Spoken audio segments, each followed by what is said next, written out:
कथा भागवत सत्संग सुनने से क्या होता है? कथा हम सुना रहे हैं, महीनों से सुना रहे हैं, वर्षों से सुना रहे हैं। क्या सुना रहे हैं? यही तो सुना रहे हैं ना कि बच्चों को माँ बाप की सेवा करनी चाहिए। यही तो सुना रहे हैं ना कि काम करते हुए भगवान का चिंतन करना चाहिए। यही तो सुना रहे हैं ना कि झूठ नहीं बोलना चाहिए। यही तो सुना रहे हैं ना कि क्रोध नहीं करना चाहिए। यदि ये अच्छी बातें तुम लड़कपन में सीख गए तो इससे नुकसान क्या है?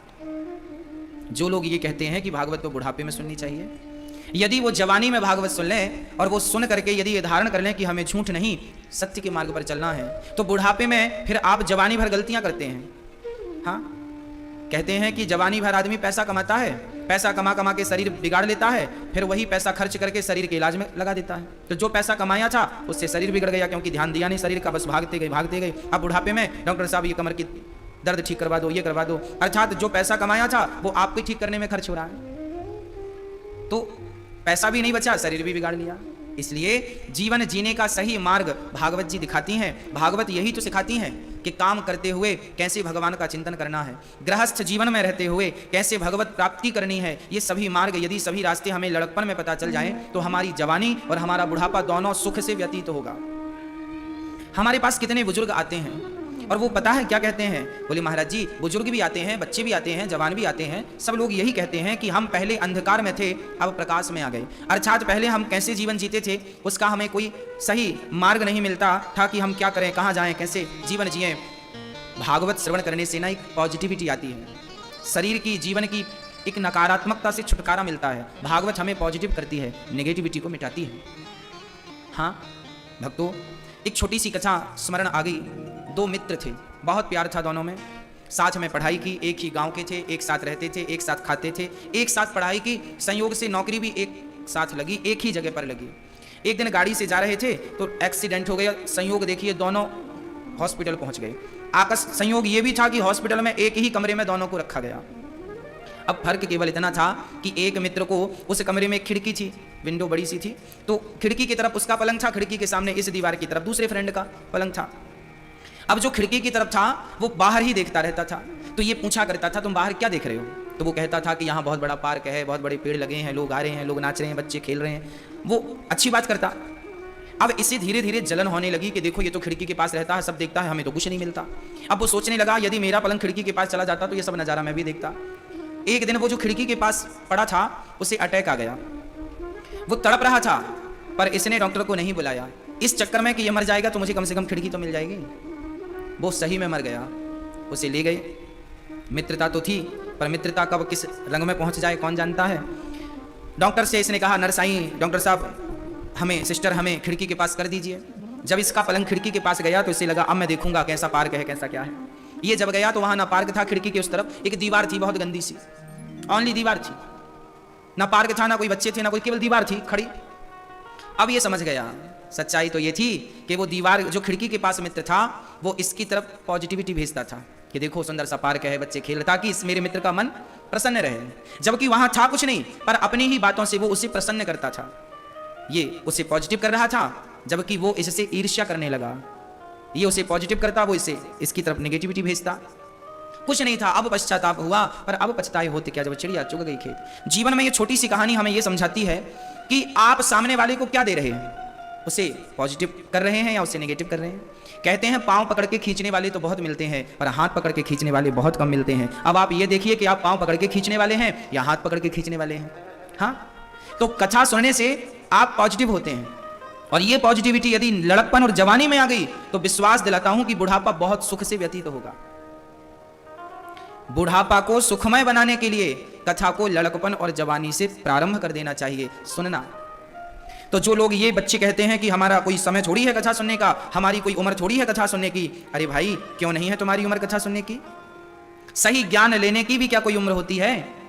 सही मार्ग में, सत्य के मार्ग में चलने की भी क्या कोई उम्र होती है? सच बोलने की भी क्या कोई उम्र होती है? अपने मन को कंट्रोल करने की भी क्या कोई उम्र होती है? अरे भाई ये तो ऐसी बातें हैं कि जब आप जाग जाएं तब ठीक है। भागवत यदि धारण कर ली किसी ने तो मुझे विश्वास है कि उसका यह लोक भी बन जाएगा और परलोक भी बन जाएगा। दोनों लोकों को बनाना हो तो भागवत की शरणागति करनी चाहिए। जीवन में एक बार किसी सच्चे गुरु के पास बैठ करके और भागवत श्रवण करनी चाहिए। अब भागवत में क्या क्या है वो मैं आपको रोज समझा रहा हूँ, रोज बतला रहा हूँ। कल हमने ध्रुव जी की कथा सुनी। 5 साल की उम्र में बच्चे ने भगवान को पा लिया और 36,000 वर्षों का अखंड राज्य प्राप्त किया। तो ध्रुव जी ने तो भगवान को पा लिया 5 साल की उम्र में। अब हम लोग मुंह ताक रहे हैं ध्रुव जी का, क्यों? क्योंकि उन्होंने तो सबसे मोह ममता छोड़कर चले गए और भगवत प्राप्ति कर ली, और हम लोग हैं अभी उलझे पड़े हैं। अब कोई हम किसी से तारीख पूछते हैं कि भाई तुम उलझे तो हो, सुलझने की तारीख बताओ, किसी के पास तारीख नहीं है। कब सुलझेंगे आप? गांठ इतनी बांध ली है लोगों ने कि उन्हें खोल पाना बड़ा कठिन लग रहा है। हाँ, श्री सुखदेव जी कहते हैं, राजन सुनो, मनु जी के एक पुत्र की कथा हमने प्रिय उत्तानपाद की कल सुनाई, आज प्रियव्रत की कथा सुनाएंगे। प्रियव्रतो भागवत आत्मा रामः कथम मुने ग्रहे रमत यन्मूलः कर्म बंधः पराभवः। सुखदेव जी से परीक्षित ने प्रश्न किया, गुरुदेव प्रियव्रत जी तो बड़े दिव्य थे, ज्ञानी थे, उन्होंने भगवान की भक्ति कब की और उन्होंने गृहस्थी कब बसाई? बोली ब्रह्मा जी ने दबाव डाला तब उन्होंने गृहस्थी बसाई। प्रियव्रत जी ने विश्वकर्मा की बेटी वरहस्मती से विवाह किया। देखो, जीवन में विवाह करना जरूरी होता। पत्नी पति के लिए किला है और पति पत्नी के लिए क्या है? किला। आपने पुराने जमाने के किले कभी देखे हैं? महाराणा प्रताप का किला, झांसी का किला देखा कभी आप लोगों ने? वो किले कैसे बने हैं? वो किले ऐसे होते हैं कि उनके भीतर रहकर हम बाहर वालों पे प्रहार तो कर सकते हैं, पर बाहर वाले की कोई भी चोट भीतर वाले को नहीं लगेगी, है ना? ऐसा होता है कि नहीं? किला आपने देखा कि नहीं? मैया जी कथा में ध्यान दो, मोबाइल में नहीं। तो हमारा जो जीवन है वो कैसा हो? किले की तरह। किले के भीतर रहने वाला सुरक्षित है। किले में रहकर आप दूसरों को तो पछाड़ सकते हैं, पर आप पर कोई खतरा नहीं है क्योंकि आप सुरक्षित हैं। पति के लिए उसकी पत्नी क्या है? किला है। पति के लिए पत्नी किला है। पत्नी के साथ रहकर वो अपनी इंद्रियों को, अपने काम वासना को जीत सकता है। संसार का भोग भोग कर देख ले भाई, क्या सुख है इसमें, अब देख लो, अब देख लिया ना, अब इससे आगे बढ़ो कि यहीं उलझे रहोगे। हमारी विडंबना यह है कि हम लोग 5वीं क्लास के विद्यार्थी हैं, तो 5 साल पहले भी 5वीं में थे और 5 साल बाद देखा तो भी 5वीं में, 6वीं में गए ही नहीं। 10 साल पहले भी भोग ही भोग रहे थे, 10 साल बाद देखा तो भोग ही भोग रहे हैं। 10 साल पहले देखा था तो झूठ कपट में उलझे थे, 10 साल बाद देखा तो भी वहीं के वहीं पड़े हैं। हाँ या ना? बोलो, क्या बदलाव है जीवन में? किसके जीवन में आपको बदलाव दिखता है? हाँ, उम्र बढ़ती जाती है। काम, क्रोध, लोभ, मोह, अहंकार ये ज्यों की त्यों रहते हैं। बुढ़ापा आया, आदमी और गुस्से में चलता है। बुढ़ापे में ज्यादा गुस्सा आता है, मैंने सुना है। सही है मैया जी? ज्यादा गुस्सा आता है। और केवल गुस्सा नहीं, बुढ़ापे में लोभ भी जवानी से ज्यादा सताता है। बूढ़ा आदमी धन से बहुत अटैच रहता है। बुढ़ापे में ना आदमी और दलदल में धंस जाता है। इस दलदल में धंसने से वही बचता है जिसे बिहारी जी बचाना चाहते हैं, नहीं तो बहुत लोग धंसे पड़े हैं। मैं आपसे केवल आज यही एक छोटी सी बात कहूंगा कि आप आज के 10 साल पहले जहां थे, आज भी आप 10 साल बाद वही हैं। तो ये बताओ कि आपके जीवन में परिवर्तन क्या हुआ? क्या पाया आपने? क्या पाया? आप कहेंगे महाराज जी हमने बच्चे पाए, तो बच्चे तो कुत्ते बिल्लियों के भी हैं, पशु और पक्षियों के भी बच्चे होते हैं, तुम्हारे भी बच्चे हैं। आपने कहा महाराज जी हमने जमीन जायदाद बना ली। अच्छा, तो बना तो बहुत ली, पर ये तो बताओ किस में से लेकर जाओगे? कितना? 2-4-10 एकड़ ले जाओगे, बीघा भर ले जाओगे, घर प्रॉपर्टी पैसा लेके जाओगे, कफन में जेब होते नहीं है, आप चाहो तो बनवा लेना। हाँ, क्या लेकर जाओगे? कौन लेकर गया?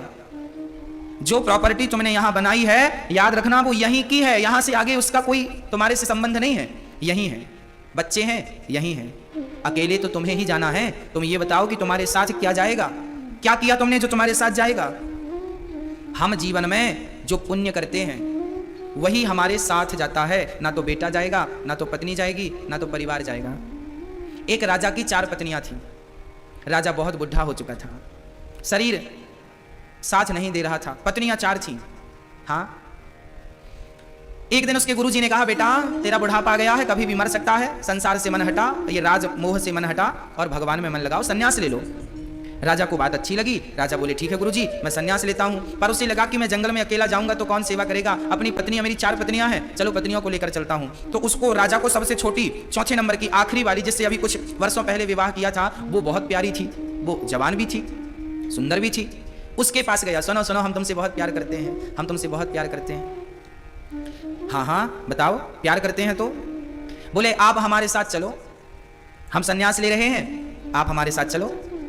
उसने मना कर दिया, राम राम आप जाओ, हम साथ जाने वाले नहीं हैं। हाँ हम साथ जाने वाले नहीं हैं, आप जाइए, आपका मन है आप जाइए, हम आपके साथ बिल्कुल नहीं जाएंगे। राजा को बड़ा बुरा लगा, लोग हम तो समझ रहे थे कि हमारे साथ चलेगी, पर साथ तो जाने को तैयार नहीं है। उससे पहले जिससे विवाह किया था उसके पास गया, अर्थात तीसरे नंबर की पत्नी के पास। तीसरे नंबर की पत्नी से कहा आप चलो हमारे साथ, आप चलो हमारे साथ। तो तीसरी नंबर की पत्नी बोली आप जब मरेंगे तो हम आपका बहुत बढ़िया अंतिम संस्कार कर देंगे, आपका दिन 13 बरसी विधिवत कर देंगे। हम आपके साथ जा नहीं सकती, हम तो हाँ आपके जाने के बाद सब करके हम तो दूसरा ढूंढ लेंगे, आप जाओ, आप तो बुढ़े हो गए हैं। अब राजा बड़ा बुरा लगा, राम राम मेरे तो कोई साथी नहीं बन रहा है। तीसरे नंबर की पत्नी से निकला कमरे से तो दूसरी नंबर की पत्नी के पास पहुंचा। दूसरी नंबर की पत्नी ने कहा हम आपके साथ नहीं जाएंगे, मना कर दिया। अंत में वो वापस जा रहा था अकेला, तब उसकी फर्स्ट पत्नी पहली नंबर की वो आई, बूढ़ी सी थी, हाथ में लाठी थी। मैं आपके साथ चलूंगी, बताओ कहां चलना है? राजा की आंखों में आंसू आ गए, जिसे मैं जीवन भर इग्नोर करता रहा वही मेरे बुढ़ापे का सहारा बन रही है। उस पत्नी को लेकर के राजा जंगल में चले गए, भगवत प्राप्ति की, भगवान के घर चले गए। उस राजा की 4 पत्नियां थी, हमारी और आपकी भी 4 पत्नियां हैं। यह मैसेज हमारे और आपके लिए है। हमारे जीवन में भी ये घटनाएं घटती हैं, हमारे आसपास ही ये घटनाएं घट रही हैं, कभी हमारी दृष्टि इन घटनाओं पर नहीं पड़ी, इसलिए हम इस आध्यात्म की तरफ कभी बढ़े नहीं। हाँ पहली पत्नी, राजा की 4 पत्नी, हमारी भी 4 पत्नी। सबसे छोटी पत्नी जो अभी अभी मिली है, बताओ आपको भी अभी अभी क्या मिली है? आपको अभी अभी मिली है प्रसिद्धि, प्रतिष्ठा, यश, नाम। जब आप अपनी प्रसिद्धि, अपने यश, अपने नाम से कहते हैं कि मैं तो बड़ा हूं, मैं बड़ा नाम वाला हूं, चलो मेरे साथ, तो आपके मरने पर क्या आपकी प्रसिद्धि आपके साथ जाएगी? मना कर देती है प्रसिद्धि, ना ना ना ना ना, तुम जाओ अकेले, हम नहीं जाएंगे तुम्हारे साथ। एक ने मना कर दिया तो दूसरी पत्नी है, दूसरी से कहा, तीसरे नंबर की, तुम चलो। तो ये है हमारे रिश्तेदार, हमारे परिवार, हमारे चाहने वाले। ये क्या कहते हैं? नहीं नहीं हम तुम्हारे साथ हैं, हाँ हम तुम्हारा अंतिम क्रिया करवा देंगे, सब कुछ ये रिश्तेदार सब करवा देते हैं। तुम्हें शमशान तक छोड़ आएंगे, तुम्हें विधिवत जला देंगे, तुम्हारी अस्थियां उठा के विसर्जन कर देंगे, सबको खिला पिला देंगे, और बाद में तुम्हें भूल के किसी और में मन लगा लेंगे। मतलब कि तुम जाओगे तो हम किसी और में मन लगा लेंगे। ये रिश्तेदार, ये परिवार, ये लोग जिनके लिए हम मरते थे, ये हमारी दूसरी वो पत्नियां हैं, हाँ जिनसे हम अटैच होते हैं, पर ये हमारे साथ नहीं जाने वाले। फिर दूसरे नंबर की पत्नी के पास गए। दूसरी नंबर की पत्नी जिससे हम बहुत अटैच रहते थे, जैसे कि पैसा है और संसार की छोटी छोटी सी चीज़ों से बड़े, बंगला है, जमीन है, जायदाद है, लैपटॉप है, और मोबाइल से लेके आदमी सब छोटी सी छोटी, बड़ी से बड़ी चीज़ों में अटैच रहता है। ये भी उसकी पत्नियां हैं जिसके संग वो समय गुजारता है, लैपटॉप के साथ समय गुजारता है, पैसों के साथ समय गुजारता है, प्रॉपर्टी के साथ समय गुजारता है, बंगले बनाने में 10 साल खर्च करता है। दूसरे नंबर की पत्नी है ये, कहो इससे चलो साथ में, जाएगी नहीं, इसने भी कह दिया मैं नहीं जाऊंगी आपके साथ, आप जाओ। अंत में वो इसकी फर्स्ट पत्नी कहती है मैं आपके साथ चलूंगी। आपकी और मेरी फर्स्ट पत्नी कौन है? हमारी और आपकी फर्स्ट पत्नी है हमारी आत्मा, हमारा किया हुआ अच्छा कर्म, हमारे द्वारा किया हुआ हमारा धर्म, हमारा अच्छा धर्म, हमारे अच्छे कर्म, हमारी आत्मा। जब इंसान मरता है तो धनानि भूमौ पशवश्च गोष्ठे नारी गृहद्वारि जनः श्मशाने देहश्चितायाम परलोक मार्गे धर्मानुगो गच्छति जीव एकः। जब हम जाते हैं तो हमारे द्वारा किया हुआ पुण्य और पाप ही हमारे साथ जाता है, जिसका फल हमें भोगना पड़ता है। अब आप निर्णय ले लीजिए, आपकी बहुत सारी पत्नियां हो सकती हैं, मतलब हम संसार के इन चीजों को पत्नी कह करके चल रहे हैं समझाने के लिए। किसी की 4 नहीं, किसी की 5 भी हो सकती हैं, किसी की 6 भी हो सकती हैं, अर्थात और जगह मन लगा है, जहां जहां आपका मन लगा है, अर्थात वो आपकी पत्नी है। इनसे पूछो कि तुम साथ चलोगी, तो संसार की हर पत्नी कहेगी, अर्थात संसार का हर वो सुख जो तुम्हें अभी सुख दे रहा है, ये सुख तुम्हारा साथ देने वाला नहीं। और हमें लग रहा था, लोग बाजार में ऐसे लोग मिल जाते हैं जो तुम किसी को 1 कप चाय पिला दो ना तो वो कहते हैं साहब हम तो तुम्हारे लिए जान दे देंगे। 1 कप चाय पिलाओ तो लोग जान देने को मिल जाते हैं, पर जरूरत पड़े तो नजर कहीं नहीं आते। ये संसार इन्हीं से भरा पड़ा है। जिन्हें हम अपना कहते रहे वो अपने थे ही नहीं। गलती उनकी नहीं थी, गलती तो हमारी थी कि हमने कांच को हीरा समझ लिया था। अब इसमें उनकी क्या? आपने कांच को हीरा समझा है और आपने कांच को हीरे के भाव खरीद लिया, तो इसमें बेचने वाले की क्या गलती है? वो तो मूर्ख बना ही रहा, तुम क्यों बन गए? ये संसार तो चमक से भरा ही है। इस चमक की दुनिया में आप खो गए। इस चमक की दुनिया में नकली को असली आपने माना है। गलती आपकी है। जो तुम्हारे थे ही नहीं उसे आपने अपना मान लिया। अब बाद में रोने बैठे हैं कि ये मर गया, वो मर गया, ये नहीं मिला, वो नहीं मिला। हाँ, उनके लिए रो रहे हैं जो तुम्हारे थे ही नहीं। तुम्हारी अपनी आत्मा तुम्हारे पास है, तुम्हारे अपने किए हुए कर्म तुम्हारे पास हैं। अभी भी वक्त है, इन हाथों से दान पुण्य कर लो। अभी भी वक्त है, कुछ अच्छा कर लो, कुछ अच्छा सोच लो, भगवान नाम जप लो, भगवान की कथा सुन लो। अभी भी समय गया नहीं है। जो श्वासें बची हैं उनका सदुपयोग कर लीजिए। प्रिय व्रत जी अपने 100, इन्हीं के वंश में ऋषभ देव जी हुए। ऋषभ देव जी के 100 बच्चे हुए। 100 बच्चों को खड़ा करके उन्होंने यही दिव्य ज्ञान दिया कि मानव का तन नायम देहो देह भाजाम न लोके कष्टान कामान नरहते विद्भिजाम ये तपो दिव्यम पुत्रिकाये न सत्वम शुद्ध्यै तस्मात् ब्रह्म सौख्यम त्वनंतम। ऋषभ देव जी अपने बच्चों को यही उपदेश कर रहे हैं कि तुम्हारा ये शरीर तुम्हें क्यों मिला है, कभी विचार किया? हाँ, ये शरीर क्यों मिला है? आज की ही बात है। आज मैं सुबह बैठा था और मेरे सामने से एक चीटी से बड़ा चीटा होता ना, ब्लैक कलर का चीटा जा रहा था। वो बार बार दीवार में चढ़ रहा था, गिर रहा था, यहां वहां भाग रहा था। हमने कहा देखो, चल हम भी रहे हैं, चल ये भी रहा है। फर्क इतना है कि भगवान ने हमें चलने को पांव तो दिए हैं, पांव तो चलने को चींटी के पास भी हैं, पांव तो चलने को सुअर के पास भी हैं, परंतु भगवान ने उन्हें तो पांव बस दिया है, पर हमें पांव के साथ वो बुद्धि भी दी है। जो बुद्धि, वो तो संसार में चल रहे हैं। आपके पास तो वो बुद्धि है जिस बुद्धि से चलकर बिहारी जी के पास तक पहुंचा जा सकता है, भगवान के पास तक पहुंचा जा सकता है। और यदि तुमने बुद्धि इतनी शुद्ध पाकर, पांव इतने अच्छे पाकर फिर भी बिहारी जी की तरफ ना चले तो चींटी भी तो चल रहे हैं। कौन नहीं चल रहा? तितली भी उड़ रही है, पक्षी भी लंबी लंबी उड़ान भर रहे हैं। हाँ, उनके पास ये बुद्धि नहीं है जो आपके पास है, उनके पास ये विवेक नहीं है जो आपके पास है। इसलिए अपनी बुद्धि का, अपने विवेक का आइए सदुपयोग करते हैं। जिसकी बुद्धि ने भगवान को एक्सेप्ट कर लिया, स्वीकार कर लिया और भगवान के चिंतन में आप लग गए। जब भी समय मिले, मैं ये बिल्कुल नहीं कहूंगा कि आप सारा काम धाम छोड़ के भगवान की माला जपो ना, मैं तो आपको ये बिल्कुल नहीं कहूंगा। मैं आपको केवल ये कहूंगा कि काम करते हुए भगवान का धन्यवाद देते रहिए कि प्रभु तेरा लाख लाख धन्यवाद कि तूने हमें इतना सुंदर मानव का तन दिया है। हम तुझे याद कर सकते हैं। चींटी कहां याद कर सकती है? हाथी कहां भगवान को याद कर सकता है? भरत जी के, ऋषभ देव के ज्ञान से 9 बच्चे योगेश्वर हो गए और एक बेटा भरत जी बहुत बड़े ज्ञानी बन गए। भरत जी एक दिन घर परिवार छोड़ के अपने बच्चों को राज तिलक करके और गंडकी नदी के तट पर चले गए। भरत जी, भारत में 3 भरत हुए हैं जिनके नाम से देश का नाम भारत पड़ा। पहले हमारे देश का नाम भारत नहीं था। पहले हमारे देश का नाम क्या था? सबसे पहले इसे हम जम्बूद्वीप कहते थे। फिर इसका नाम आर्यवर्त पड़ा, फिर इसका नाम भारत पड़ा, फिर इसका नाम हिंदुस्तान पड़ा, फिर इसका नाम इंडिया पड़ा। सबसे पहले हमारे देश को जम्बूद्वीप कहा जाता, ये जम्बूद्वीप है। भरत जी, राम के भाई भरत, जड़ भरत और शकुंतला नंदन भरत, 3 भरत के शौर्य से, पराक्रम से, भक्ति और प्रेम से इस देश का नाम भारत पड़ा। इसे अजनाभ खंड भी कहते थे। इस देश को अजनाभ खंड भी कहा जाता था। इसी समय पर श्री भरत जी सब कुछ छोड़कर पत्नी को, पुत्र को, बहुत बड़े राजा थे भरत जी, पूरी दुनिया के राजा थे। उस समय पूरी दुनिया में भारत का ही ध्वज था, कोई दूसरा देश तो था नहीं। तो भारत का राजा, भारत के राजा भरत जी, जिनके पास धन दौलत की कमी नहीं थी, भोगों की कमी नहीं थी, खाने पीने की कमी नहीं थी, उन भरत जी के मन में विचार आया क्या यही करते करते मरोगे? तब भरत जी ने घर परिवार से मन निकाल करके और भगवान में मन लगाया। गंडकी नदी जो कि नेपाल आज वर्तमान में बह रही है, ये वही गंडकी नदी है जहां सालिग्राम भगवान प्रकट होते हैं। गंडकी नदी में आप तुलसी का पत्ता डालें तो सालिग्राम भगवान चिपक जाते थे। ऐसा उस कुंड पर अब वहां की सरकार ने रोक लगा दिया, नहीं तो ऐसा था कि तुलसी का पौधा डालो, तुलसी का पत्ता डालो तो सालिग्राम चिपक जाते थे। ऐसा चमत्कार था वहां का। तो जो तुलसी पर चिपक जाए उन्हीं को असली सालिग्राम भी माना जाता था। अब हुआ क्या? श्री भरत जी उसी गंडकी में स्नान करते, वहीं जंगलों में कुछ खा पी लेते और सुबह से शाम तक नारायण नारायण नारायण नारायण श्रीमन नारायण, भगवान का ध्यान, भगवान का जाप, भगवान का संकीर्तन करते थे श्री भरत जी महाराज। एक दिन वो स्नान करने नदी पर गए तो वहां पर एक मृगी पानी पी रही थी। वो गर्भवती थी और उसके प्रसव का समय बहुत निकट था। तभी एक शेर ने दहाड़ लगाई और वो मृगी अपनी जान बचाने के लिए जल में छलांग लगाई। तभी उस मृगी का गर्भ पानी में गिर गया और वो मृग का बच्चा पानी में बहने लगा। अब मृगी तो बेचारी पानी में उसने बच्चे को जन्म दे दिया तो वो तो तड़प तड़प के मर गई, परंतु वो मृग का नन्हा सा बच्चा वो पानी में तड़प रहा था। भरत जी इस दृश्य को देख रहे थे। तभी भरत जी ने विचार किया कि क्यों ना इसकी जान बचाई जाए। नदी में कूद गए, मृग के बच्चे को बचाकर अपनी कुटिया पर ले आए। मृग के बच्चे को बचाए, आग के पास बिठाया, उसकी सर्दी दूर की, घास लाकर खिलाया, पानी पिलाया।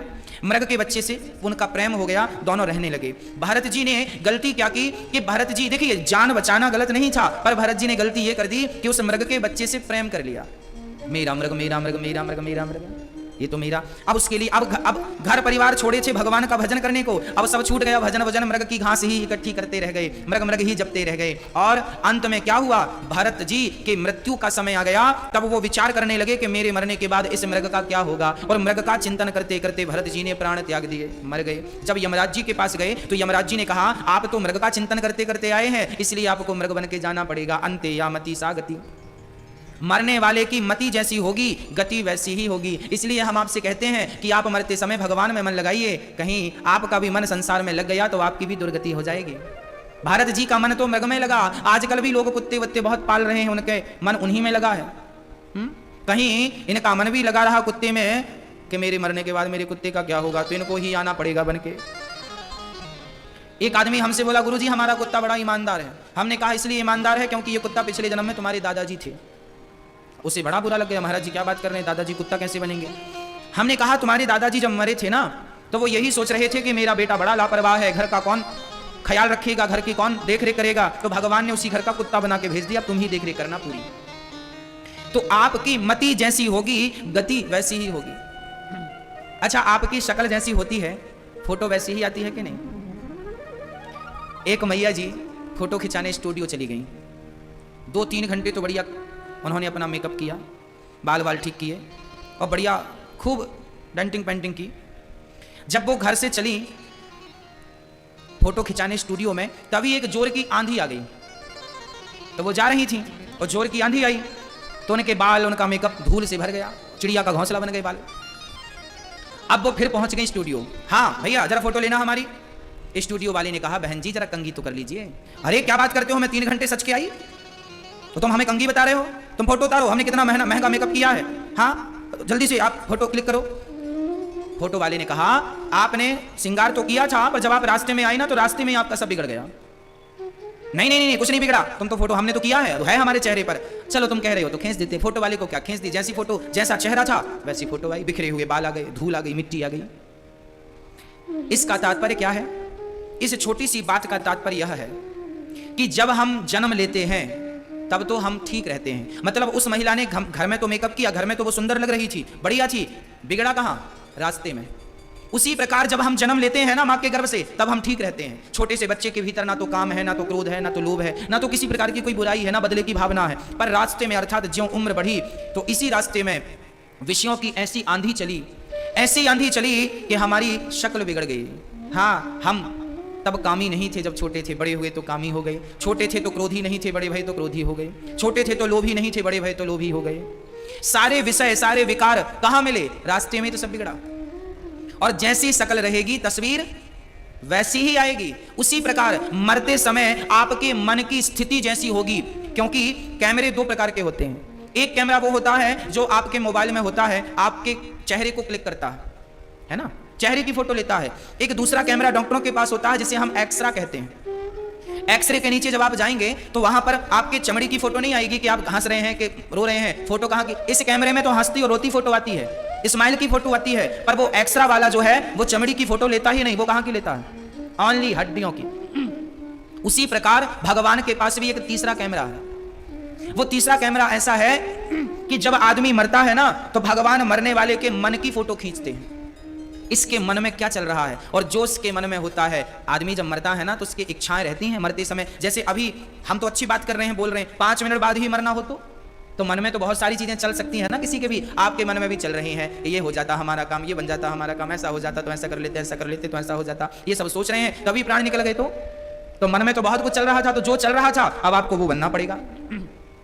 धन में पैसे में मन लगाओगे तो सांप बनना पड़ेगा अगले जन्म में, क्योंकि उसके भीतर ही मणि होती है। भगवान बोलते हैं कि तुम मणि लेके घूमना, तुम बड़ा पैसा कर रहे थे, अब तुम्हारी खोपड़ी में मणि दे देंगे, घूमना। तो जो पैसे का चिंतन करता है उसे सांप बनाते हैं भगवान। जो दूसरों के बारे में गलत सोचता है, दूसरों के लिए गलत भाव रखता है, भगवान उसे चमगादड़ बना देते हैं। उल्टे लटके रहो अब तुम, मूसी खाओ, मलमूत्र भी मूसी त्यागो, क्योंकि तुम्हारी वाणी ने किसी का दिल प्रसन्न तो किया नहीं, सदा निंदा चुगली में लगे रहे, ये बनो। हाँ, जो लोग अपनी पत्नी और अपने पति के बारे में ही सोचते रहे, बच्चों के बारे में सोचते रहे, मेरे मरने के बाद बच्चों का क्या होगा, बच्चों का क्या होगा, ऐसे लोग गधे बनते हैं। भार उठाओ, झोला रखो पीठ में और धोते रहो। जीवन भर तुम ढोए हो और ढोने का ही विचार करके मर गए कि बच्चों का जो होना हो सा होगा, तुम अपना तो सुधार कर लो। हाँ, भरत जी जैसे ज्ञानी, भरत जी जैसे विद्वान भी क्या बन गए, आज मृग बन करके आ गए। मृग बनना पड़ा भरत जी को, और भरत जी ने अब वो मृग का शरीर छोड़ा, क्योंकि उन्हें पिछले जन्म की स्मृति थी, क्योंकि वो भगवत भक्त थे। उसका प्रभाव था कि वो मृग तो बने, पर पिछले जन्म में वो क्या थे, किस गलती से मृग बने, सब याद रहा। और भरत जी ने कि दिन जंगल में आग लगी, उस जलती आग में अपने आप को, सारे तो भाग गए, पर वो भरत जी जो मृग बने थे भागे नहीं, जल के मर गए। तीसरी बार उनका जन्म एक ब्राह्मण के घर में हुआ और ब्राह्मण बालक बने। संयोग से फिर इनका नाम भरत ही पड़ा।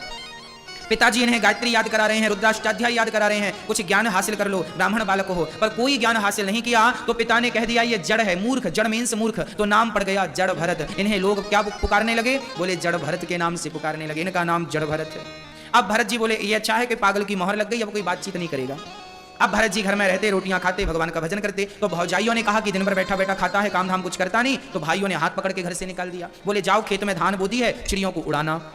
भारत तो उड़ाने की जगह चिड़ियों से कहते कि राम जी की चिड़िया, राम जी का खेत, और खाओ रे चिड़िया भर भर पेट, तो खूब खाओ, कोई रोकने टोकने वाला नहीं है। अब भाइयों ने देखा कि ये तो बड़ा निकम्मा है, चिड़ियों को उड़ाने बिठाया था, खिला दिया, भाइयों ने निकाल दिया, अब शक्ल मत दिखाना। भरत जी जंगल में भगवत भजन करने लगे। अच्छा, एक बात बताऊं, जो व्यक्ति अहंकार से शून्य हो चुका है, उसका कोई कितना भी अपमान कर दे, उसे गुस्सा नहीं आएगा। आएगा? आप लोगों को गुस्सा बहुत आता है, आपकी शिकायत है महाराज जी गुस्सा बहुत आता है। क्या आपने कभी विचार किया है कि आपको गुस्सा क्यों आता है? गुस्सा आता ही क्यों है? हाँ, गुस्सा इसलिए आता है क्योंकि आपके भीतर अहंकार है। आपको यह पता है कि मैं कुछ हूं। जब तक आपको ये कांटा चुभता रहेगा कि मैं कुछ हूं, मैं कुछ हूं, मैं कुछ हूं, मैं कुछ हूं, मैं क्या हूं, मैं फलानी हूं, मैं फलाना हूं, मैं ये हूं, मेरे पास कमी है क्या, मैं तुम्हारे बाप का खाता हूं क्या, हमें जानते नहीं हो हम कौन हैं, हाँ, हमारी भी कम शान थोड़ी है, हमारे पीछे भी 4 लोग घूमते हैं, हाँ, हमारे घर में भी 4 लोग काम करते हैं, हमारी भी गाड़ी है, हमारा भी बंगला, हमारा भी नाम है, हाँ, तुम्हारे यहाँ आए हैं तो तुम ऐसी समझ रहे हो, हमें भी जानो हम कौन है, हम पहले वहाँ काम करते थे, हम पहले वहाँ थे, हम यहाँ काम करते थे, हमारा ये काम था। लोग क्या करते हैं, यही तो गिनाते हैं। आप किसी के पास बैठ जाइए, वो जरूर अपनी कुंडली बताएगा कि मैं पहले यहां था, मैं सबको सलाह देता था, सब मेरी बात मानते थे, मैं सबके ऊपर था। अरे थे जब थे, अब कहां हो ये बताओ। सारे दिन एक से तो रह नहीं सकते। सूर्य भगवान सुबह पूर्व दिशा में होते हैं तो शाम को पश्चिम में नजर आते हैं। सूर्य की गर्मी भी टिकती नहीं है साहब, 12 बजे से लेकर 3 बजे तक सूर्य गर्म होते हैं, शाम होते ही सूर्य की गर्मी भी चली जाती है। जब सूर्य की गर्मी ना टिकी तो तुम्हारी और हमारी गर्मी क्या टिकेगी? किसी की टिकी है कि हमारी और तुम्हारी टिकेगी? किसी का अहंकार टिका है कि तुम्हारा और हमारा टिकेगा? रावण जैसा का तो चला नहीं जिसकी लंका सोने की थी। तो तुम्हारे और हमारे घर तो माटी के हैं साहब। काहे का घमंड है, काहे का अहंकार है? तो जब अहंकार होगा तो क्या होगा? गुस्सा आएगा। हमें जानता नहीं। आपको अभी कोई गलत शब्द कह दे, कुछ भी धोखे से भी निकल जाए, अरे हमें नहीं जानते, हाँ, हमारा अपमान कर दिया, हम सहन नहीं करेंगे, हमारा अपमान कर दिया, हमारा, हमें ये कह दिया। अच्छा, आपको कोई एक शब्द गलत कह दे धोखे से भी तो आपको गुस्सा आ जाता है। चलिए, किसी ने आपको कह दिया तुम गधे हो, आपको गुस्सा आता है कि नहीं? हमें गधा कह दिया, हमें सारे लोग सम्मान करते हैं, तुम गधा कह रहे हो, जानते नहीं हो हमें। अच्छा, आपको किसी ने गधा कह दिया, आपको गुस्सा आता है कि नहीं? आपको कोई गधा कह दे तो आपको गुस्सा आता है कि नहीं? मैं ये पूछ रहा हूं आपसे, आता है कि नहीं? आता है। तो सच बताना, क्या तुम गधे हो? जब गधे हो ही नहीं तो गुस्सा क्यों आया? गुस्सा आया मतलब तुम गधे हो। सच्ची बात है, इसमें विचार करके देख लेना। भाई, कोई हमसे कहे कि आप प्रधानमंत्री हैं तो क्या हमें यह बात मान लेनी चाहिए? बताओ। आप सब लोग कहो कि महाराज जी आप तो प्रधानमंत्री हैं, तो क्या मैं ये बात मान लूंगा? आप सब मिलके कहो कि आप तो राष्ट्रपति हैं, तो क्या मैं मान लूंगा? आपके कहने से क्या मैं राष्ट्रपति हो गया? आपके कहने से क्या मैं प्रधानमंत्री हो गया? जब आपके कहने से प्रधानमंत्री नहीं हुआ तो किसी के कहने से कोई गधा कैसे हो गया भैया? और आप लोगों ने मुझे कहा कि महाराज जी आप प्रधानमंत्री हो, तो मैं यदि अपने आप को प्रधानमंत्री आपके कहने से मानने लगा तो मेरे जैसा मूर्ख कौन होगा ये बताओ। सवाल आपसे है। आप सबने मुझे कहा कि आप प्रधानमंत्री हो भारत के, और आपके कहने से यदि मैंने ये बात एक्सेप्ट कर ली, मान लिया कि हाँ हाँ मुझे लगे ना, हाँ सब कह रहे हैं तो मैं हूं, सब लोग तो कह रहे हैं कि मैं प्रधान, हाँ मैं हूं प्रधानमंत्री, तो बताओ मेरे जैसा पागल कोई होगा कि सबके कहने से सबने प्रधानमंत्री का मैंने मान लिया? हाँ या ना जवाब दीजिए, पागल हूं कि नहीं? बस आप भी पागल हैं कि सबने गधा कहा, तुमने मान कैसे लिया? और तुम्हें गुस्सा कैसे आ गई? आ गई, मान लिया, मतलब तुम बेवकूफ हो, तुम गधे के भी गधे हो, क्योंकि तुमने एक्सेप्ट कर लिया, स्वीकार कर लिया। आपके मोबाइल पर कोई आपको फ्रेंड रिक्वेस्ट फेसबुक पर भेजे, तो जब फेसबुक पर फ्रेंड रिक्वेस्ट आती है ना, तो वहां दो ऑप्शन होते हैं, या तो एक्सेप्ट कीजिए रिक्वेस्ट को, या तो कैंसिल कर दीजिए। ऑप्शन होता है कि नहीं? फेसबुक चलाते होंगे आप, दो ऑप्शन होते हैं, किसी की फ्रेंड रिक्वेस्ट को या तो एक्सेप्ट करिए, नहीं जमता तो कैंसिल कर दीजिए। उसी प्रकार जब आपको किसी ने गधा कहा, तो यदि आपको जम रहा है तो गधे को एक्सेप्ट कर लो, और नहीं जम रहा तो वापस, भैया तेरा गधा तुझे मुबारक हो, हमें गधे की जरूरत नहीं है, तू कह रहा है हमें गधा, तो कह रहा है तो तू ही होगा, हमें तो बुरा नहीं लगना चाहिए गधे। हाँ हाँ, आप खूब हमें गधा कहो, खूब हमें गधा कहो, हमें बुरा नहीं लगना चाहिए। जब बुरा नहीं लगेगा तो उसकी बात उसको वापस हो जाएगी, और बुरा लगेगा मतलब तुमने एक्सेप्ट कर ली, तब तो बुरा मान गए। तो अब आप बताओ, आपको कोई गधा कहे तो आपको बुरा लगना चाहिए कि नहीं? हाँ मैया जी, हम लोग छोटी छोटी बातों में उलझे पड़े हैं, जिनका कोई सार नहीं, बातों में उलझे हैं। एक बात कह दी, उसमें रातों को नींद नहीं आती, हमें फलाने ने ऐसा कह दिया, और हमें फलाने ने ऐसा कह दिया, ऐसा कह दिया, सो कह दिया, उसका मुंह है कह दिया। तुम क्यों एक्सेप्ट कर रहे हो उन चीजों को? तुम तो समझदार हो, तुम तो बुद्धिजीवी हो, विचार करो। चलो मैं आपसे कहता हूं, यहां जितनी माताएं बैठी हैं सबकी सब सीता हैं, और यहां जितने पुरुष बैठे हैं सबकी सब राम हैं। क्या मेरे कहने से आप राम और सीता हो गए? यदि मेरे कहने से आप राम ना हो सके, तो गधा कहने से भाई गधा कैसे हो गए? और हो गए तो फिर तुम हो, आधार कार्ड में नाम चेंज करा लेना, गधा प्रसाद। आपको गधा अच्छा लगता है, आप क्या करें, हम क्या कहें? बात बात में बुरा लगता है आपको। श्री भरत जी महाराज मृग के बच्चे से प्रेम करे, भरत जी मृग बन गए। भरत जी की भाइयों ने भौजाइयों ने अपमान करके घर से निकाल दिया, पर भरत जी को बुरा नहीं लगा। क्यों बुरा लगे? हाँ, आपका मुंह है, आप अपने संस्कारों से हमसे बात करेंगे, हम अपने संस्कारों से आपसे बात करेंगे। जरूरी थोड़ी है कि आप जैसी बात करते हैं हम भी वैसी बात करें। हाँ, सबकी अपनी अपनी लैंग्वेज है, सबकी अपनी अपनी भाषा है, सबकी अपनी अपनी विचारधारा है, सबका अपना अपना सलीका है बोलने का। हाँ, सबका अपना अपना स्वाद है। कोई कहता है, कोई बे करके बात करता है, रे बे शब्द का उपयोग करता है, कोई आप और तुम करके बात करता है। हमारे साधु संत क्या बोलते हैं? ना रे बोलते हैं, ना बे बोलते हैं, ना आप बोलते हैं, ना तुम बोलते हैं। हमारे साधु संत तो कहते हैं, जब आप उनसे पूछो आप कहाँ जा रहे हैं, तो अपने राम जी अयोध्या जा रहे हैं। आज क्या खाया? अपने राम जी ने दाल रोटी खाई। कब आओगे? अपने राम जी तब आएंगे जब राम जी की इच्छा। ना तो आपकी जरूरत, ना तो तुम की जरूरत, ना तो रे की जरूरत, ना तो बे की जरूरत। तो ये अपने अपने संस्कार पर निर्भर करता है कि आप क्या बोल रहे हैं। हाँ भाई, मैंने कल की कथा में कहा था कि बबूल तो चुभने के लिए ही बना है। आप बबूल से कहें कि तुम गुलाब बन जाओ तो संभव नहीं है। इसलिए सामने वाला जैसा है रहने दीजिए, बदलना है तो आप अपने आप को बदलिए, परिवर्तित करना है अपने आप को परिवर्तित कीजिए। श्री भरत जी महाराज ने अपनी भौजाइयों का, परिवार का कोई बुरा नहीं माना, घर परिवार त्याग करके भगवान के चिंतन में खो गए। क्रोध आने के दो मार्ग हैं। पहला अहंकार, जब आप अहंकार समाप्त कर देंगे तो क्रोध नहीं आएगा। क्रोध आने का दूसरा मार्ग है आपकी तमाम इच्छाएं। जब आप ज्यादा इच्छाएं करते हैं, उनमें से जो इच्छाएं पूरी हो गई तो आप खुश। इच्छाएं पूरी नहीं भई, आपने कहा फलाने से सुनो यहां पर ऐसा कर काम कर लेना, उसने कर लिया तो आप खुश, और आपके मुताबिक काम नहीं किया तो गुस्सा आ जाएगा। कह के गया था काम नहीं किया, तूने पागल हो गया, दिमाग खराब है तेरा, गुस्सा आ गया। आपकी अधिक इच्छाएं आपको परेशान करती हैं। हम लोगों को पड़ोसी परेशान नहीं करते, हम लोगों को हमारे बच्चे भी परेशान नहीं करते। सच कहता हूं, हमारी बहुत सारी इच्छाएं हमें परेशान करती हैं। कैसे? जैसे माँ बाप की इच्छा है कि मेरा बेटा 100 में से 99 नंबर लेकर आए। अपेक्षा क्या है? 99 नंबर की। 10वीं क्लास में है बच्चा, बेटा इस बार तुम्हें 99% बनाने हैं, हर सब्जेक्ट में 99 तो हो 100 में से। माँ बाप की उम्मीद किस में है? 99 में। अपेक्षा क्या रखी है? 99। और तभी बच्चा 90 नंबर ले आया तो माँ बाप दुखी हो जाए, ओहो हो पास, ठीक है, अच्छे डिवीजन है, सब बढ़िया, पर थोड़ा और, मतलब आपको संतोष नहीं है। आपकी अपेक्षाएं ज्यादा थी, आपकी उम्मीद ज्यादा थी, आपकी ज्यादा अपेक्षाएं ही आपको दुखी करती हैं। आप भी संसार में ज्यादा अपेक्षा, आप अपनी पत्नी से ज्यादा अपेक्षा करते हैं। जब वो ज्यादा अपेक्षा पूरी नहीं कर पाती आपकी, तो आपको दुख होने लगता, मेरी पत्नी सुनती नहीं, मेरी पत्नी अच्छी नहीं है। आपने अपने पति से कुछ ज्यादा ही अपेक्षा की है कि वो आपसे 100% प्यार करे, पर जब वो 100 नहीं करता, 50% करता है, तो आपको 50 का फिर दुख उठाना पड़ता है। आप अपने बच्चों से उम्मीद लगा के बैठे हैं कि आपके बच्चे बुढ़ापे में सेवा करेंगे, पर जब सेवा नहीं करते तो फिर दुख होता है कि लो उम्मीद तो थी सेवा करेगा, अब सेवा नहीं करता। इसका सिद्धांत मैं आपको बताऊं, आप किसी से कोई उम्मीद मत करिए। बच्चों को अच्छे संस्कार दीजिए, बच्चों को अच्छी परवरिश, अच्छी शिक्षा दीजिए। अपना कर्मण्येवाधिकारस्ते मा फलेषु कदाचन, गीता कहती है आप अपने अच्छे कर्म को करते जाइए, करते जाइए, करते जाइए, आप करते जाइए। अपेक्षाएं, उम्मीद मत रखिए कि आपके संग भी अच्छा होगा। आपके जीवन में जब बुरी परिस्थिति आए तो उसके लिए अपने आप को मजबूत बनाते चलिए और डरिए मत। अच्छाइयां बुराइयां आती जाती हैं। हाँ, आज हमारे साथ अच्छा हो रहा है, कल को बुरा हो जाए तो हमें क्या हार जाना चाहिए, भाग जाना चाहिए ना। यदि हम अच्छे समय को अच्छे से व्यतीत किए हैं तो कुछ कठिन समय आ जाए तो उसको भी हंस करके व्यतीत कर लीजिए।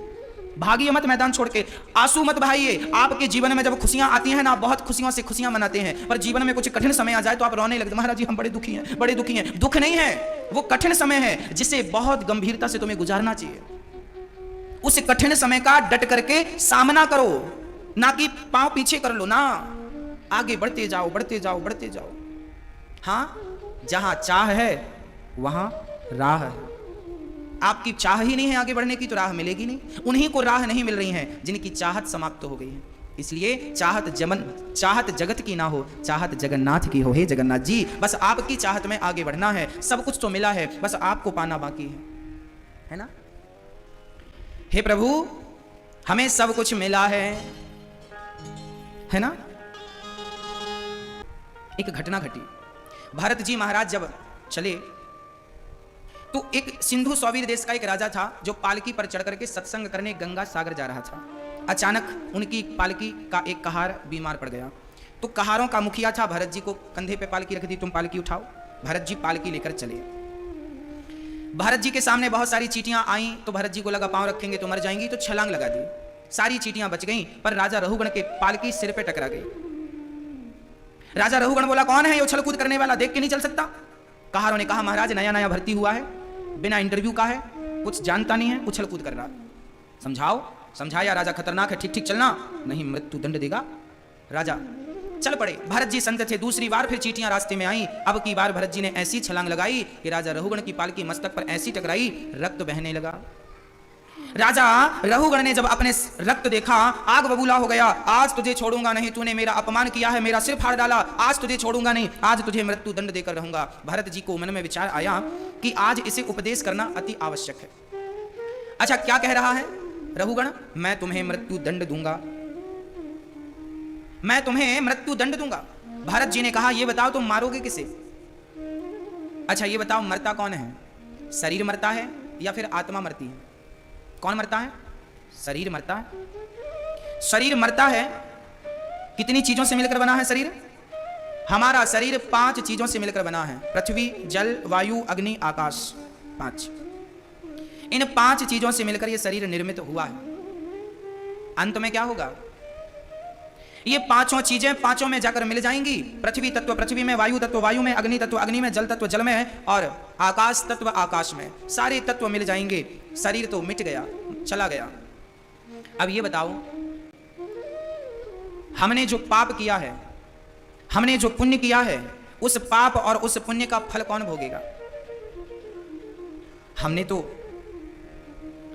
शरीर तो मर गया, अब भोगेगा कौन? जो तुमने पाप किया है, जो पुण्य किया है, उसका फल कौन भोगता है आपको पता है?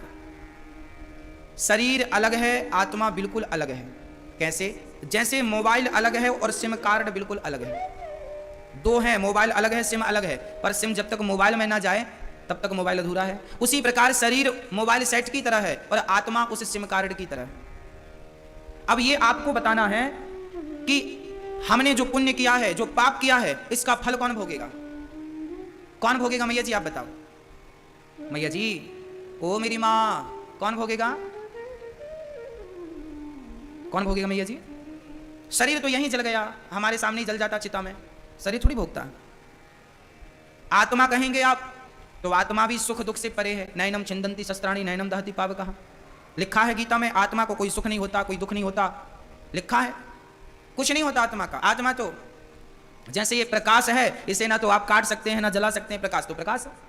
उसी प्रकार आत्मा भी एक प्रकाश है, वो मारे मरती नहीं है। फिर पाप और पुण्य जो आपने और हमने किया है वो कौन भोगेगा? हमारे भीतर। अच्छा ये बताओ, आपने कभी सपना देखा कि नहीं?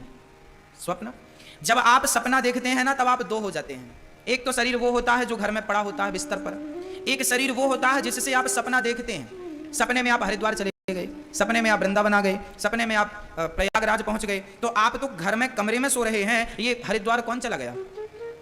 हमारे भीतर दो शरीर हैं तो तीन, एक सूक्ष्म शरीर, एक कारण शरीर, एक स्थूल शरीर। इस शरीर को कहते हैं स्थूल शरीर। एक शरीर और है कारण शरीर, जिसकी बहुत चर्चाएं नहीं है और जिसका बहुत अस्तित्व भी नहीं है, इसलिए वो केवल नाम के लिए है, काम बहुत ज्यादा नहीं है। दूसरा एक शरीर है जिसे सूक्ष्म शरीर कहते हैं। वह सूक्ष्म शरीर ही है जो स्वप्न देखने हरिद्वार चला जाता है। सपने में आपका शरीर कहां गया? हरिद्वार। आप भाग रहे हैं, मिल रहे हैं किसी से, सब कुछ याद है, गंगा नहा रहे हैं, सब कुछ याद है, ये सूक्ष्म शरीर है।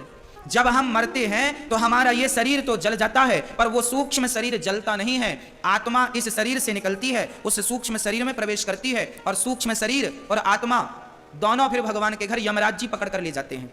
किसे पकड़कर? सूक्ष्म शरीर को। अब आत्मा इस शरीर से निकलकर उस शरीर में चली गई। अब वो सूक्ष्म शरीर सबसे पहले यमराज जी उसे भगवान के सामने पेश करते हैं। हाँ जी, हाँ, भगवान के सामने पेश करते हैं। भगवान क्या करते हैं? भगवान के सामने जब हम पहुंचते हैं तो भगवान कहते हैं आओ बैठो, स्वागत करते हैं, बढ़िया बिठाते हैं अपने पास, और भगवान आपके बाजू में बैठ के आपका हालचाल पूछ के आपको गले लगा के अपने पास बिठाते हैं, और भगवान कहते हैं तुम्हारी यात्रा हो गई। ये संसार क्या है? यात्रा है। यात्रा हो गई। आप कहते हैं भगवान हो गई। भगवान ने कहा इस यात्रा में तुमने क्या क्या किया, क्या खोया, क्या पाया? भगवान बोले क्या खोया क्या पाया वो आदमी बता नहीं पाता। तो भगवान वहां पर एक टीवी लगाए हैं बड़ी सी, उस टीवी पर आपके जन्म से मृत्यु तक की सारी पिक्चर चलने लगती आपके सामने। आपने जन्म लिया, फिर क्या क्या किया, कितना पुण्य किया, कितना पाप किया, कितना अच्छा किया, कितना बुरा किया, किसके साथ अच्छा किया, किसके साथ बुरा किया, सब कुछ उसमें भगवान देखते हैं। और भगवान कहते हैं देख मैंने तुझे भेजा था, तू ये करके आया है। अब भगवान ने फिर टोटल कराया, तो टोटल जब हुआ तो हिसाब कितना बना? यमराज जी हिसाब करते हैं। यमराज जी ने कहा भगवान इसके 5 किलो पाप निकले हैं और 100 ग्राम पुण्य निकले हैं। पुण्य कितने हैं? 100 ग्राम, और पाप कितने हैं? 5 किलो। भगवान कहते हैं पाप ज्यादा है, इसलिए पहले तुम्हें पापों का फल भोगना पड़ेगा, और पापों का फल भोगने के लिए ही भगवान तुम्हें मृत्यु लोक में फिर नाली का कीड़ा बनाकर, चमगादड़ बनाकर, बंदर बनाकर, भालू बनाकर संसार में भेज देते हैं। जाओ अपने पापों का फल भोगते रहो। और उसके बाद जब 5 किलो पाप भोग कर आप जाते हैं लाखों साल बाद, जल्दी नहीं, चींटी आप बनते हैं, फिर आप चीता बनते हैं, फिर आप हाथी बनते हैं। हाथी की यदि हाथी 50 साल जिया तो 50 साल वो, फिर आप शेर बने, शेर भी 30 साल जिया तो 50 और 30 80 हुआ, फिर आपको फिर भालू बनाया, भालू 20 साल जिया तो 100 साल। ऐसे 84 लाख योनियों में तुम्हें जाना पड़ता है। अब 84 लाख योनियों में पेड़ों की उम्र तो 500 साल की होती है। तुम्हें पेड़ भी बनना पड़ता है, पहले नीम का बनो, फिर वटवृक्ष बनो, फिर इसका बनो, फिर उसका बनो, फिर सब पेड़ बनो, फिर इतने जीव जंतु बनो, उनकी उम्र सारी उस जीवन में गुजारो। इतना सब पापड़ बेलने के बाद फिर तुम भगवान के पास पहुंचोगे, तब भगवान कहेंगे तुम्हारे 5 किलो पाप समाप्त हो गए। अब एक काम करो, तुम्हारा 100 ग्राम पुण्य था, उसी के बल पर भगवान तुम्हें फिर से मनुष्य का तन देकर के संसार में भेज देते हैं। जाओ, अब मनुष्य का तन देकर भेज रहे हैं, अब गलत ना करना। 10वीं में कोई फेल हो जाए तो फिर पाठ 1 से लेसन 1 ही पढ़ना पड़ेगा, हाँ या ना? है ना? फिर वही पढ़ो जो पढ़ के गुजरे हो। एक बार तुम्हारी सदगति रुक गई, एक बार तुम मोक्ष के राह पर जाकर वापस आ गए, नहीं हो सका तो फिर जन्म, फिर मृत्यु, फिर 84 का चक्र घूम के फिर वहां पहुंचोगे। ये मानव का तन फिरत सदा माया कर प्रेरा, काल कर्म स्वभाव गुण घेरा, कबहु की नर करुणा कर देही, देत ईश बिनु हेतु सनेही, बड़े भाग्य मानुष तन पावा, सुर दुर्लभ सदग्रंथ निगावा। बड़े भाग्य से विधाता ने तुम्हें और हमें यह मनुष्य का तन दिया है। अब ये अवसर मिला है, ये 100 ग्राम पुण्य का फल है, अब आप इसे मत गवाइएगा, नहीं तो 5 किलो पाप फिर इकट्ठे हो जाएंगे। और यही पुनरपि जननम पुनरपि मरणम पुनरपि जननी जठरे शयनम, आदमी जन्म और मृत्यु के कुचक्र में गोल गोल घूम रहा है। कबीरदास जी महाराज कहते हैं, कबीरदास जी कहते हैं, चलते चक्के देख कर दिया कबीरा रोय, 2 पाटन के बीच में साबुत बचा न कोई। अच्छा, चलती चक्की देखकर कबीर जी क्यों रोए? चक्की तो चलती है, माताएं चक्की चलाती है कि नहीं? पहले के जमाने में वो हाथ वाली चक्की होती थी, गेहूं डालो ऐसे घुमाओ, दाल डालो ऐसे घुमाओ। तो कबीरदास जी, अब चक्की चल रही है तो कोई रोता थोड़ी है, चक्की चल रही है, कोई कबीर जी रो रहे हैं, चलती चक्की देख कर दिया कबीरा रोय। कबीर जी क्यों रो रहे हैं? क्योंकि 2 पाटन के बीच में 2 पहिए हैं। चक्की में 2 पहिए होते हैं, ये 2 पहिया हमारे जीवन की भी चक्की में है, एक जन्म का पहिया, एक मृत्यु का पहिया। जन्म और मृत्यु के पहिए ने क्या किया है? सबको पीस रही है। मृत्यु सबको पीसती जाती है, सब मरते जाते हैं, सब मरेंगे, सब 84 के चक्र में पड़ेंगे। पर कबीरदास जी रो रहे हैं। तभी कबीरदास जी ने कबीरदास जी जब रोए तो उन्हें रोता देखकर कोई बड़े सिद्ध महात्मा आए, उन्हें कहा मत रो। तब उन्होंने कहा चलती चक्की चलने दे, पिस पिस आटा होए, कीले माही जो रहे। कीले मतलब दो पहियों के बीच में कील होती है चक्की में। कीले माही जो रहे सो बाल ना बांका होए। इस एक के पास दाना, कई बार माताएं जब गेहूं डालती है ना चक्की में, तो उस एक के बीच में गेहूं चला जाता है। तो जो गेहूं उस एक कील के पास पहुंच गया तो चक्की कितनी भी चले वो गेहूं पिसता नहीं है जो एक के पास होता है। उसी प्रकार जन्म और मृत्यु के चक्र में सब पिस रहे हैं, पर जो एक कील मतलब एक परमात्मा की शरण में पहुंच गए वो इस जन्म और मृत्यु के चक्र से बच जाते हैं। इसलिए आद्य शंकराचार्य जी कहते हैं, पुनरपि जननम पुनरपि मरणम पुनरपि जननी जठरे शयनम भज गोविंदम गोविंदम भज मूढ़ मते। ऐ मूढ़, यदि तू इस कुचक्र से बचना चाहता है तो क्यों नहीं भगवान की शरण में आ जाता, क्यों नहीं भगवान की भक्ति कर लेता, क्यों नहीं आत्मकल्याण कर लेता, क्यों भटक रहा है संसार की दर दर ठोकर खाता हुआ। हाँ क्यों? श्री भरत जी महाराज ने राजा रघुगण को सारी बात बताई, 28 प्रकार के नरकों का वर्णन कर दिया। तो आपकी समझ में बात आई? 100 किलो 5 किलो पाप और 100 ग्राम पुण्य। ये जो तुम मनुष्य बने हो ना, ये पुण्य की बदौलत बने हो। अब गलत ना करिएगा, नहीं तो अब राजा परीक्षित डर गए, महाराज जी हम क्या करें कि हमारा पतन ना हो, हमसे भी कोई ना कोई पाप हुआ होगा, क्या हमारी भी अधोगति होगी? 28 प्रकार के नरक बताए हैं, जो जैसा पाप करता है नरक में भी जाकर भोगना पड़ता है। योनियों में तो आना पड़ता है, फिर नरक में भी जाना पड़ता है। अच्छा कैसे बचेंगे नरक से? बोले आप भगवान का नाम जपेंगे तो नरक जाने से बच जाएंगे। हाँ किसी भी हाल में भगवान का नाम ना छूटे। अजामिल नाम के एक ब्राह्मण थे, बहुत बड़े पापी थे। पाप कैसा था? भगवान की पूजा नहीं करते थे, एक वैश्या से संबंध रखा था, 9 बच्चे पैदा किए थे, चोरी करना, पाप करना, झूठ बोलना, किसी का गला काट देना, सारी चीजें जीवन की गंदी और बुरी चीजें अजामिल के पास थी। वो धन कैसे कमाता था? किसी का गला काट लेता था, किसी को लूट लेता था, सोते हुए आदमी को मार डालता, कुल्हाड़ी से उसका पैसा ले आता, अपने बच्चों में लगा रहता, अपनी पत्नी में लगा रहता। इतना बड़ा पापी व्यक्ति अजामिल। एक दिन उसके घर अकस्मात कुछ संत आए और संतों ने कहा बड़ी भूख लगी है, कुछ भोजन मिले तो बात बने। तो अजामिल की पत्नी ने कच्चा अन्न दे दिया, आटा, दाल, आलू, टमाटर इत्यादि दे दिए। संतों ने भोजन बनाया और अजामिल को प्रसाद दिया, बेटा तुम भी प्रसाद पाओ, आओ तुम भी प्रसाद पाओ। अजामिल बोला खाओ और निकलो, प्रसाद प्रसाद मत दो हमें। संतों ने कहा इसकी रोटियां खाई हैं, जिसका कल्याण तो करना ही पड़ेगा, क्योंकि कुत्ता जिस घर की रोटी खाता है वो भी रात भर की चौकीदारी करके रोटी का हिसाब चुकाता है, तो साधु रोटी खाएगा तो क्या कल्याण नहीं करेगा? साधु किसी का खाए तो उसका कल्याण करके ही छोड़ता है। अब अजामिल की पत्नी से संतों ने कहा बेटी तू गर्भवती है, वो 10वीं बार गर्भवती थी, अब तेरा बच्चा हो तो उसका नाम नारायण रख देना। अजामिल से कहा बोलो नारायण, गुरु मंत्र लो, बोलो नारायण। नहीं लिया, नहीं जपूंगा नाम, नहीं करूंगा भक्ति, नहीं करूंगा पूजा। पर संतों को लगा डायरेक्ट ना सही इनडायरेक्ट भी ये भगवान का नाम लेगा तो कल्याण। बच्चे का नाम रख दिया नारायण, बच्चा हुआ, नाम रखा नारायण। अब अजामिल उस बच्चे को बुलाता बेटा नारायण, बेटा नारायण, बेटा नारायण। तो बुला रहा है बच्चे को, पर वो नाम तो भगवान का है तो उसका तो प्रभाव पड़ेगा। भाई जहर को कोई जानबूझकर पिया तो मरेगा, धोखे से पी ले तो मरेगा। आग को कोई जानबूझकर पकड़े तो जलेगा, धोखे से पकड़ ले तो जलेगा। ऐसे भगवान का नाम कोई जानबूझकर जपे और धोखे से जपे, भगवान का नाम तो कल्याणकारी है, वो अपना प्रभाव दिखाएगा। आग को पकड़ा है तो उसका प्रभाव दिखेगा, भगवान का नाम लिया है तो उसका प्रभाव दिखेगा। कोई जान कर ले, कोई अनजाने में ले, हाँ वो अपना काम करके ही। भाव कुभाव अनख आलसहूं, नाम जपत मंगल दिशि दसहूं।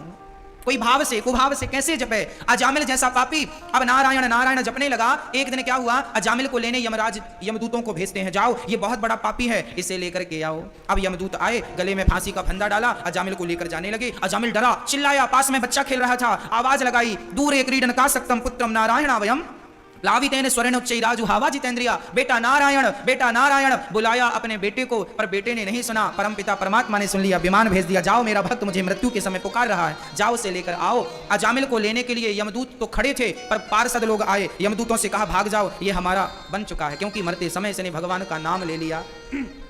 यमदूतों ने कहा आपको कोई गलतफहमी हो गई है, इसने आपका नाम नहीं, भगवान का नहीं, अपने बच्चे का नाम पुकारा है। भगवान के पार्षद बोले इसके बेटे का नाम नारायण तो अभी से पड़ा है, हमारे भगवान का नाम तो नारायण अनादि काल से है, इसलिए इसका उद्धार होकर के रहेगा।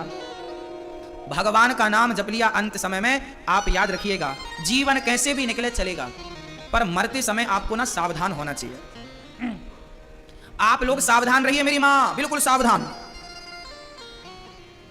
सावधान। अच्छा आप लोग सावधान हैं कि नहीं? आपके भी सिर पर मौत नाच रही है।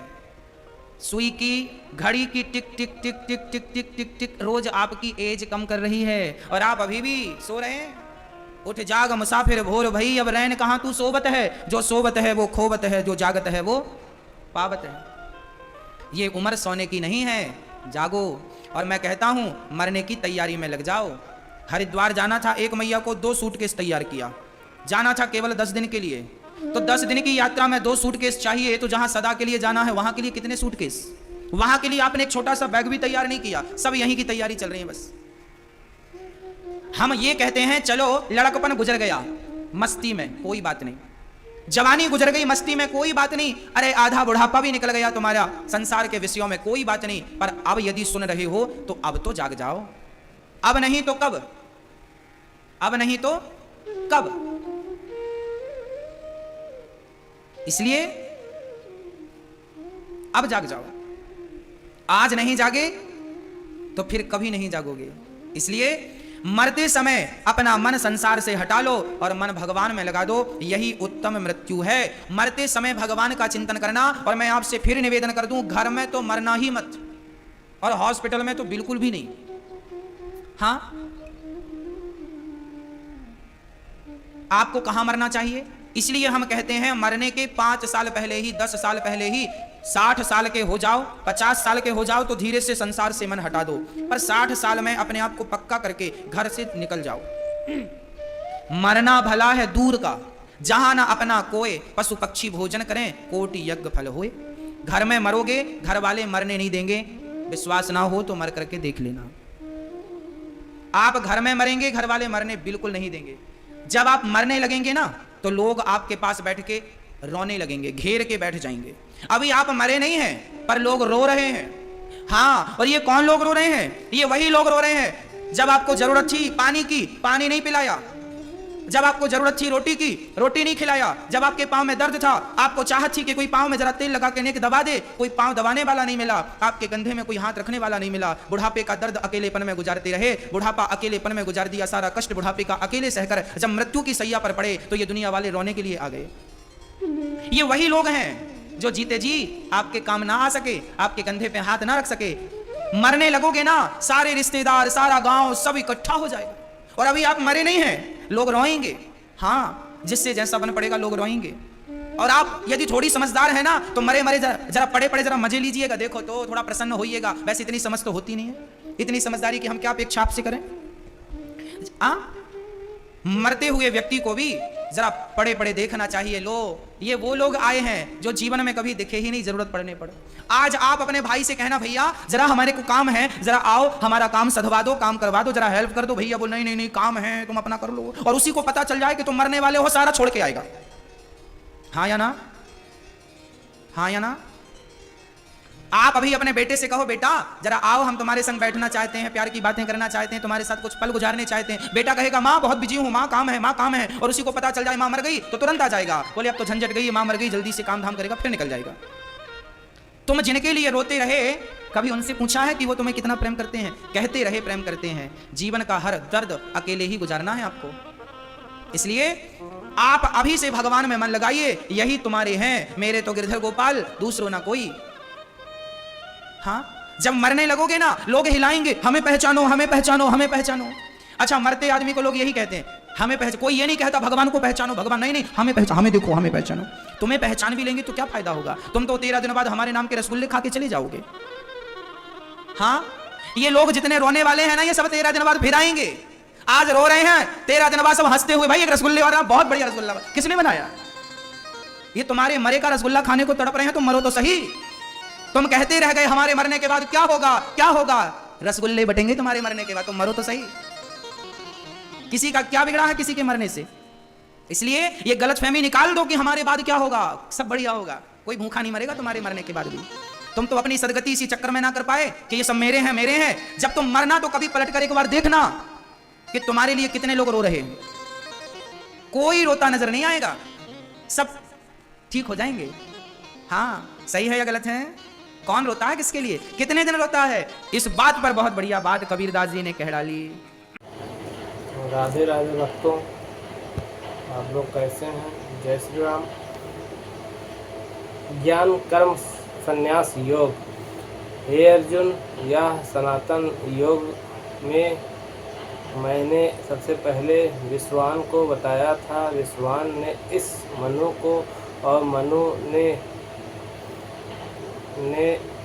इस वाक्य को बताया। इस प्रकार यह ज्ञान गुरु शिष्य परंपरा से चलता रहा। प्रभु, आपका जन्म तो अभी हुआ है और सूर्यदेव तो बहुत प्राचीन है, उन्होंने यह ज्ञान कैसे दिया? भगवान मुस्कुराए और बोले, हे अर्जुन, तुम्हारे और मेरे अनेक जन्म हो चुके हैं, तुम्हें वह याद नहीं, लेकिन मुझे सब स्मरण है। भगवान अवतार क्यों लेते हैं? तब भगवान ने गीता का अत्यंत प्रसिद्ध श्लोक कहा, यदा यदा धर्मस्य ग्लानिर्भवति भवति भारत,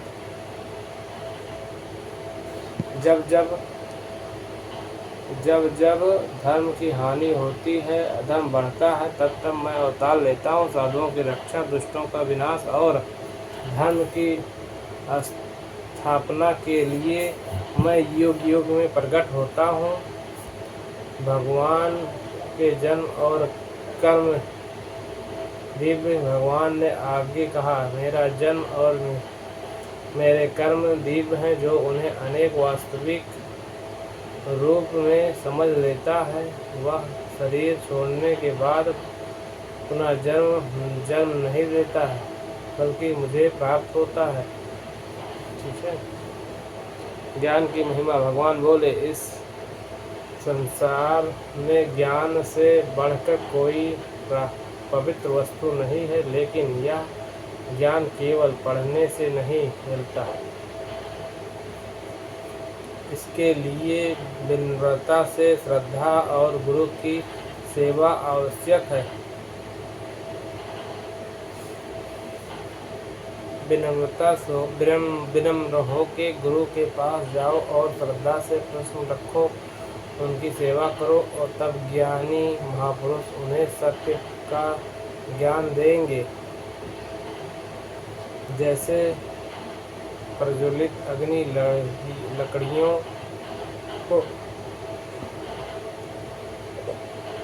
को भस्म कर देती हैं, वो जैसे ही आत्मज्ञान मनुष्य के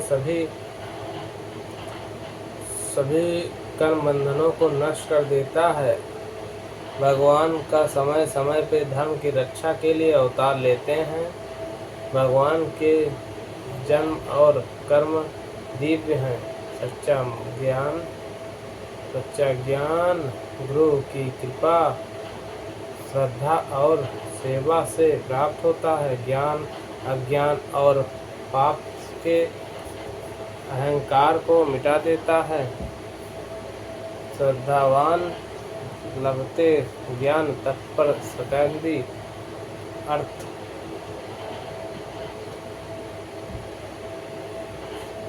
श्रद्धावान इंद्रियों को वश में रखने वाला और साधना में तत्पर व्यक्ति ज्ञान प्राप्त करता है। ज्ञान प्राप्त करके वह शीघ्र ही ब्रह्म शांति को प्राप्त करता है। हरे कृष्णा हरे रामा हरे कृष्णा हरे रामा रामा रामा राम राम हरे हरे, हरे कृष्णा हरे रामा हरे रामा। तो हे कृष्ण, आप कभी कर्म का त्याग संन्यास करने को कहते हैं और कभी कर्म की प्रशंसा करते हैं। इनमें से श्रेष्ठ कौन सा मार्ग है? भगवान ने उत्तर दिया, हे अर्जुन, संन्यास और कर्म योग दोनों ही कल्याणकारी हैं, लेकिन अधिकांश लोगों के लिए निष्काम कर्म योग अधिक सरल और श्रेष्ठ है। जो मनुष्य किसी से द्वेष नहीं कर, किसी वस्तु के लिए लालयित नहीं होता और अपने कर्तव्य को बिना स्वार्थ के करता है, वही सच्चा सन्यासी है। केवल गिरवे वस्त्र पहन लेने से कोई सन्यासी नहीं बन जाता। मन की आसक्ति का त्याग ही वास्तविक संन्यास है। कर्म करते हुए मुक्त कैसे रहें? जो व्यक्ति अपने सभी कर्म भगवान को समर्पित कर देता है, वह संसार में रहकर भी कमल के पत्ते की तरह निर्लिप्त रहता है। जैसे कमल का पत्ता पानी में रहकर भी पानी से नहीं भीगता, वैसे ही भक्त संसार में रहकर ही कर्म के बंधन में नहीं फंसता है। सच्चा ज्ञानी विद्वान ब्राह्मण गाय, हाथी, कुत्ते और समाज के सबसे साधारण व्यक्ति सभी में एक ही परमात्मा का दर्शन करता है।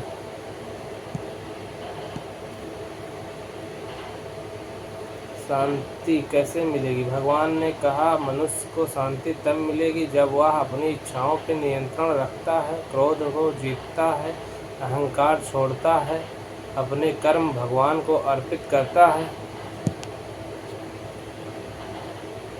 भगवान ही सच्चे मित्र हैं। अध्याय के अंत में भगवान के अत्यंत सुंदर वचन कहा, जो मुझे सभी यज्ञों और तपों का भोक्ता, समस्त लोगों का स्वामी और सभी प्राणियों का सच्चा हितैषी जानता है, वही वास्तविक शांति प्राप्त करता है। कर्म छोड़ना नहीं, बल्कि कर्म में अशांति छोड़ना है। सच्चा संन्यास मन का होता है। सभी प्राणियों में एक ही परमात्मा का दर्शन करें। भगवान को अपना सबसे बड़ा मित्र माने। निष्काम कर्म से मन शुद्ध होता है और शांति मिलती है। आज का प्रेरक श्लोक है, जो व्यक्ति कर्म के फल का त्याग करके कर्म करता है, वही स्थायी शांति प्रदान करता है। जो फल की इच्छा में कर्म करता है, वह बंधन में पड़ जाता है। हरे कृष्णा हरे रामा, हरे कृष्णा हरे रामा, हरे कृष्णा हरे रामा, हरे कृष्णा हरे रामा, रामा रामा हरे हरे। भगवान ने श्री कृष्ण ने अर्जुन से कहा, हे अर्जुन, जो मनुष्य अपने कर्तव्य का पालन करता है और कर्म के फल में आसक्त नहीं होता, वही सच्चा योगी और सच्चा सन्यासी है। मनुष्य को अपने प्रयास से अपना स्थान करना चाहिए, वही स्वयं अपना मित्र और अपना शत्रु है। यदि मन पर नियंत्रण हो तो मन मित्र बन जाता है। यदि मन अनियंत्रित हो तो वही सबसे बड़ा शत्रु बन जाता है। स्वच्छ और शांत स्थान चुनें, आसन स्थिर रखें, रीढ़ सीधी रखें, मन को एकाग्र। पहले तो सुनिए ध्यान कैसे करें। ध्यान के लिए भगवान ने ध्यान की विधि बताई। स्वच्छ और शांत स्थान चुनें, आसन स्थिर रखें, रीढ़ की हड्डी सीधी रखें, मन को एकाग्र करें, भगवान का स्मरण करें। न अधिक भोजन करें, न अत्यधिक उपवास, न बहुत अधिक सोएं, न बहुत कम। योग में संतुलन बहुत आवश्यक है। मन बहुत चंचल है। अर्जुन ने कहा, हे कृष्ण,